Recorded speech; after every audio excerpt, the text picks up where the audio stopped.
Pô, o Paraguai, com 7 jogadores do Brasileirão, dominou completamente a seleção do Brasil.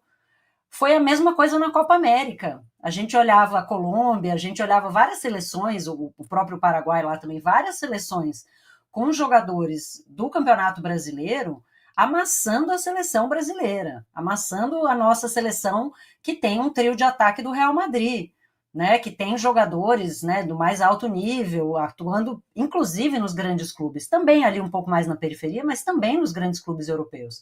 E o Brasil não consegue transformar isso num time, né?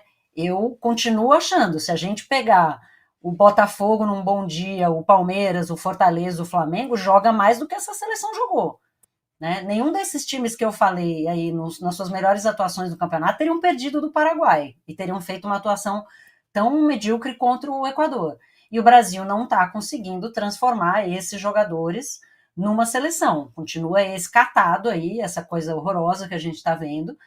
Então, eu acho, quando a gente não consegue ver nenhum lampejo do talento de jogadores que a gente sabe que tem talento, né? Vini Júnior é um dos favoritos a ser eleito o melhor do mundo, né? O Endrick foi vendido pelo que foi vendido, o Estevão é uma das grandes promessas, o Luiz Henrique, o Rodrigo é uma das grandes estrelas do melhor time do mundo. Quando nenhum desses jogadores consegue dar o seu melhor dentro de campo, eles claramente não estão sendo bem aproveitados. Os jogadores estão perdidos. Tem uma das poucas jogadas de perigo do Brasil ali no segundo tempo, que é uma jogada toda do Rodrigo, que o Vini está em cima dele, acaba o Vini finalizando, que é o típico bate-cabeça. Tá todo mundo querendo resolver, ninguém sabe como. Né? O Vini praticamente toma a bola do Rodrigo, faz uma finalização ali perigosa, mas não consegue fazer o gol. Então, para mim, assim, é muito claro que existe um problema de gestão, e aí eu vou extrapolar do Dorival, né? Vou falar de CBF, de comissão, da capacidade de incutir nesses jogadores não só a questão técnica, a questão tática, como de brio mesmo, de orgulho de defender essa camisa, porque não parece que tem. Né? Eu não sou assim grande de seleção, orgulho, patriotismo mas a gente não está vendo esses atletas darem o sangue como eles dão nos seus clubes, ou pelo menos não parece. Se estão dando sangue é pior ainda, porque se estão dando tudo que podem e o resultado é esse, a gente lamenta ainda mais.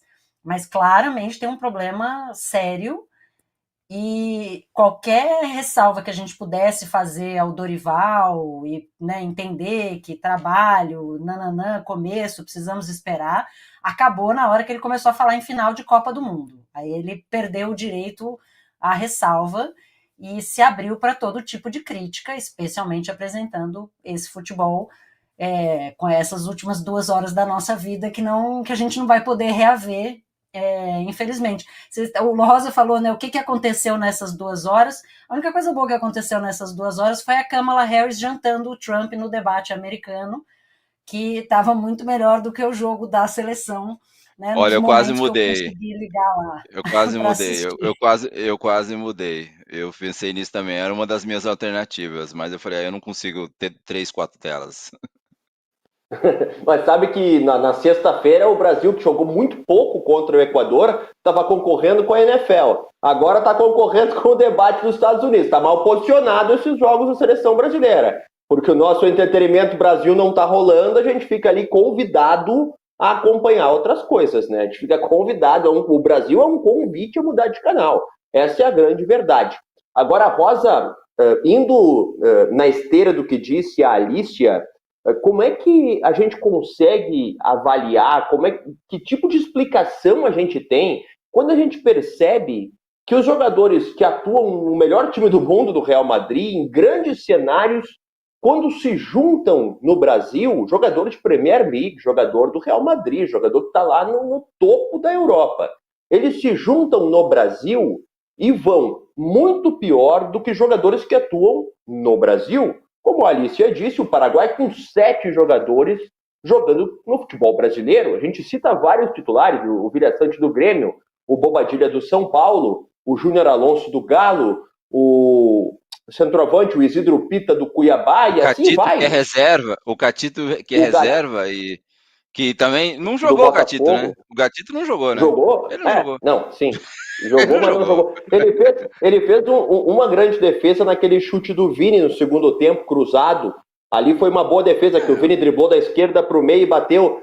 Foi uma defesa que se faz, se não faz é falha. Então foi obrigado pelo básico, sim, né?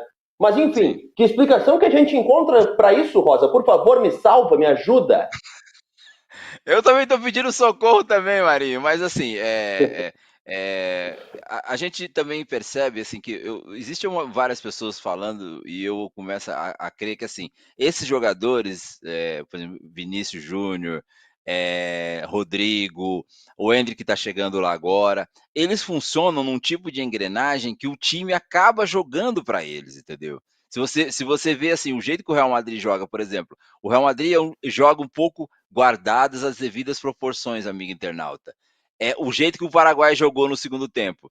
O Paraguai fez um gol, recuou todas as linhas ali, ficou naquela retranca, e aí o que acontece? Aí você tem um jogador como o Modric, com o Valverde, com o Kroos, que são jogadores que dão aquela esticada para eles, e aí eles os gols que o Vinícius Júnior costuma fazer são os gols de arrancadas. O Vinícius ele recua bastante para ajudar na marcação, o Rodrigo também, e aí dá aquelas esticadas numa engrenagem que o time já conhece ele. Agora, veja bem, esses jogadores, principalmente esses dois que a gente citou, que estão na crista da onda, no melhor time do mundo, eles nunca conseguiram ser protagonistas na seleção brasileira.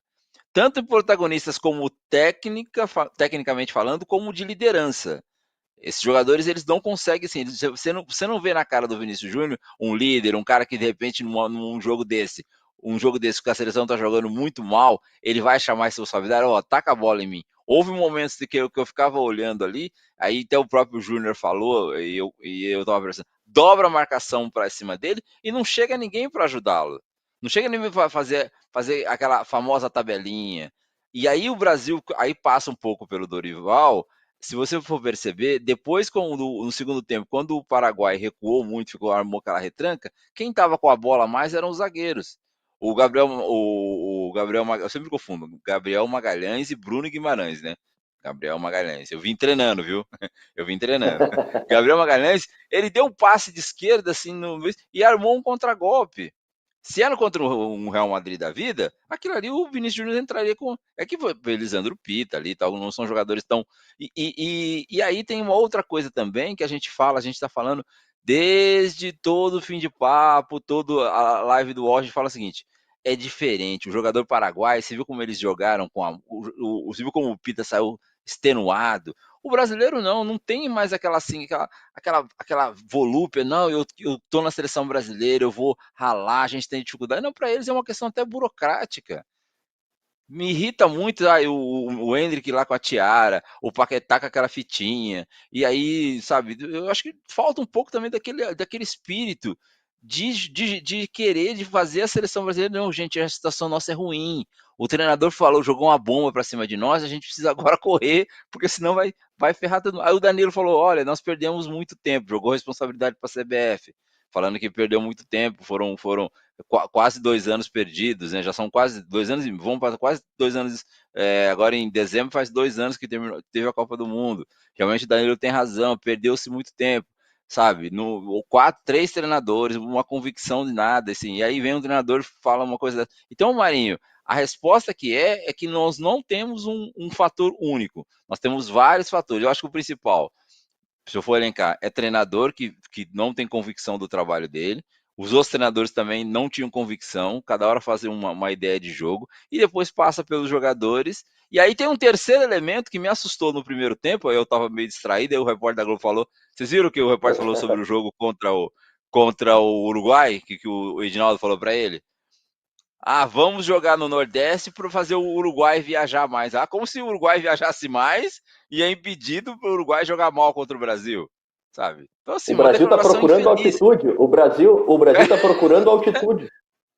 Como se o Uruguai... Perguntar se a Bolívia empresta, ela faz. Vamos para que aí, né? Morre todo mundo junto, pelo menos. como se o time do Uruguai tivesse preocupado se vai jogar lá no Nordeste, no Centro-Oeste. E o time do Uruguai é muito melhor que o time do Brasil, em termos até de disposição. Eu acho que eu não lembrava disso, mano. Eu achei que tivesse acabado essa história de vamos. Falta aquelas coisas, né, Alicia, quando a gente vinha, né?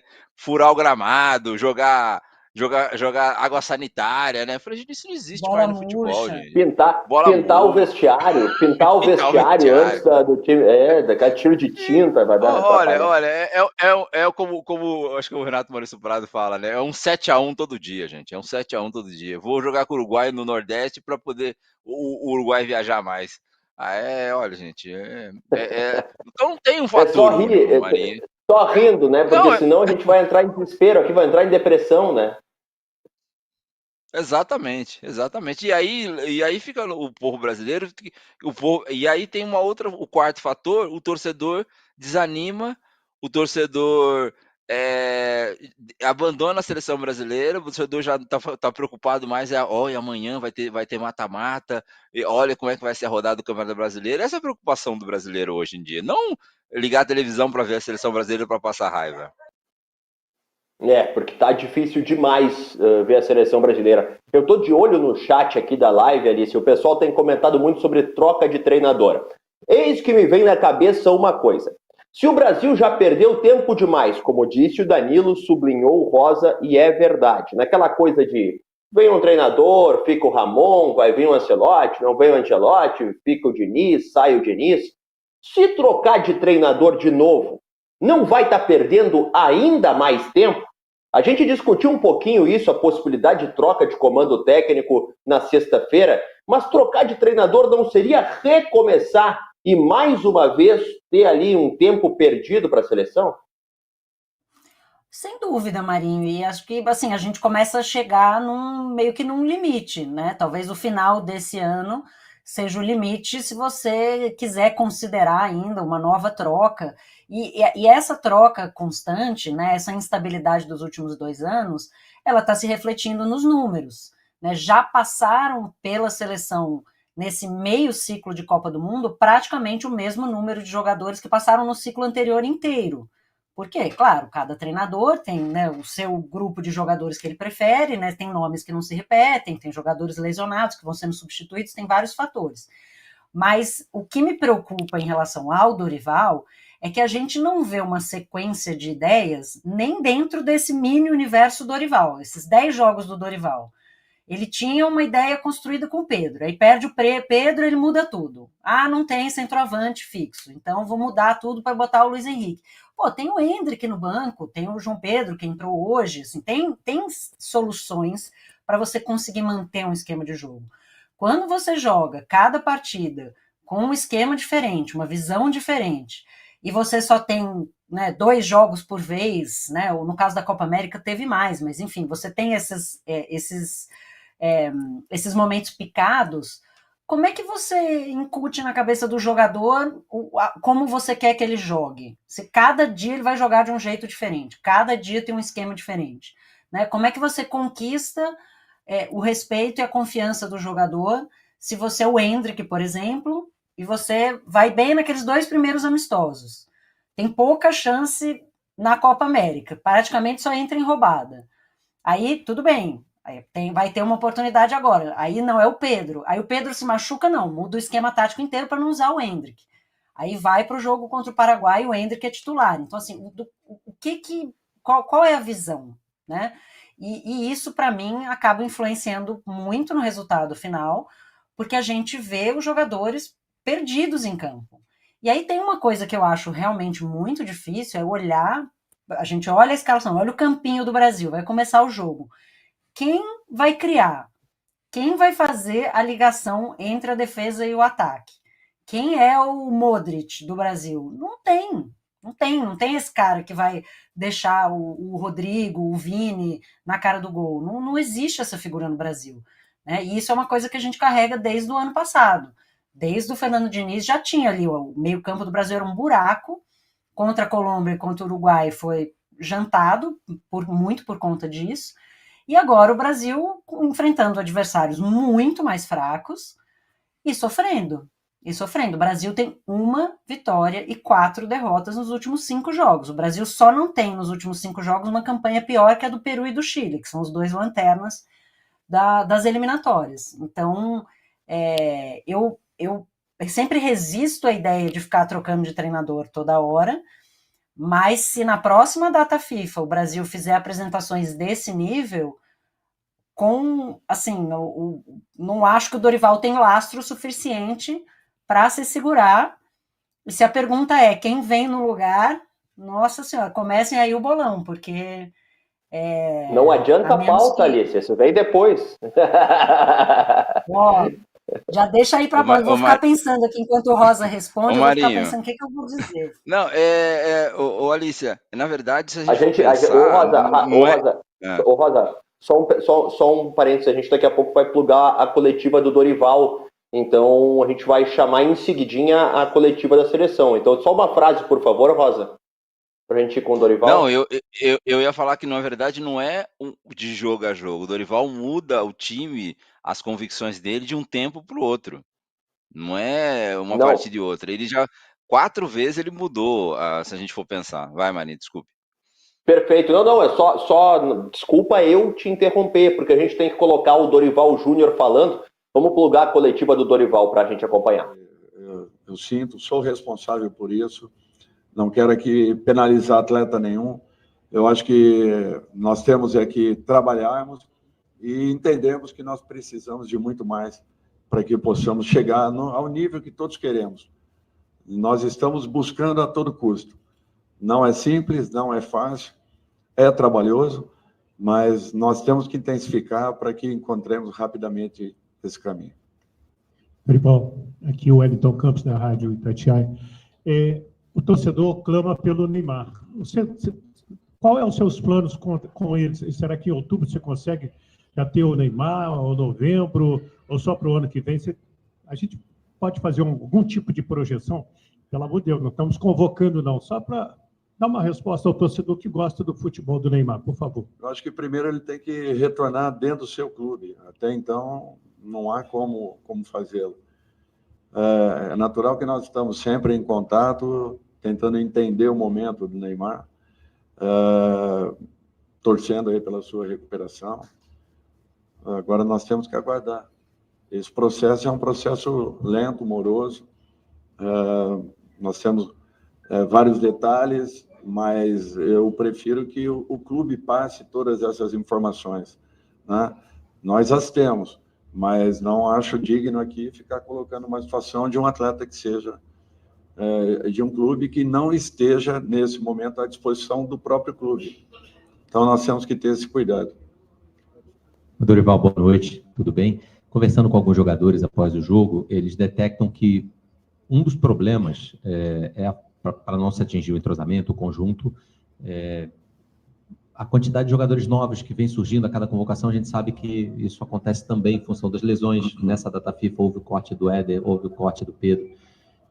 Mas com base no que você já viveu nos amistosos, Copa América e essa primeira data FIFA, e da lista extensa que você tem, você diria que você já tem uma base, ou como os resultados, esse brilho não tem acontecido, essa novidade, chamar alguém aqui e ali e mudar o grupo ainda é uma tendência para a próxima data FIFA ou para as próximas data FIFA? Obrigado. As alterações que nós temos feito, muito mais pelas necessidades. Nós não tínhamos Rafinha para a primeira partida, perdemos Savinho praticamente em cima da convocação, Pedro da mesma forma.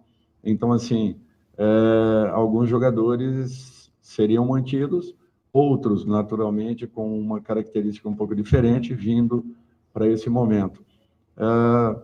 Eu não coloco dessa forma. Para mim, eu acho que não é isso. Nós temos que assumir, todos nós, um pouco mais as responsabilidades, e sabemos que nós é que temos que encontrar caminhos e sermos decisivos em momentos oportunos de partidas.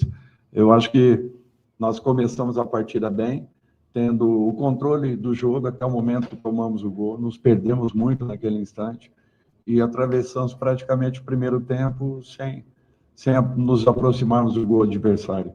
Então, isso pesa muito para uma partida onde praticamente em 30, 35 minutos você pouco fez, pouco agrediu e pouco se aproximou do gol da equipe adversária. Nós pagamos um preço muito alto por isso. Obrigado, Dorival. Coletivo encerrado. Obrigado aos jornalistas também. Acompanhamos aí o fim da coletiva de Dorival Júnior, avaliando a derrota do Brasil para o Paraguai, o Brasil inimigo do entretenimento. E o Dorival ali no fim da coletiva, né, Rosa, ele já falou que o Brasil foi mal no primeiro tempo, não chegou perto do gol do adversário, isso custa muito caro. Mas eu quero dizer uma coisa para passar a bola para ti antes disso. Olha, eu entendo todo tipo de desculpa se o Brasil estivesse jogando com a Alemanha, com a França, com a Itália, com a Espanha, com a Argentina, com a Inglaterra, até com a Holanda, seleções do tamanho do Brasil. Mas aceitar que o Brasil perca 45 minutos sem conseguir se aproximar do gol do Paraguai, que não tem 1% da história do Brasil no futebol mundial, e eu não estou aqui desrespeitando o Paraguai, eu estou comparando tamanhos de seleções, de camisa. A camisa do Brasil é muito maior do que a do Paraguai. A qualidade do futebol brasileiro é um absurdo comparado com a do Paraguai. Então esse tipo de explicação me soa muito, muito como uma desculpa. Uma desculpa. Sabe, aquela coisa da lei de Homer, a culpa é minha e eu coloco ela em quem eu quiser. Do Homer Simpson, do seriado. Qual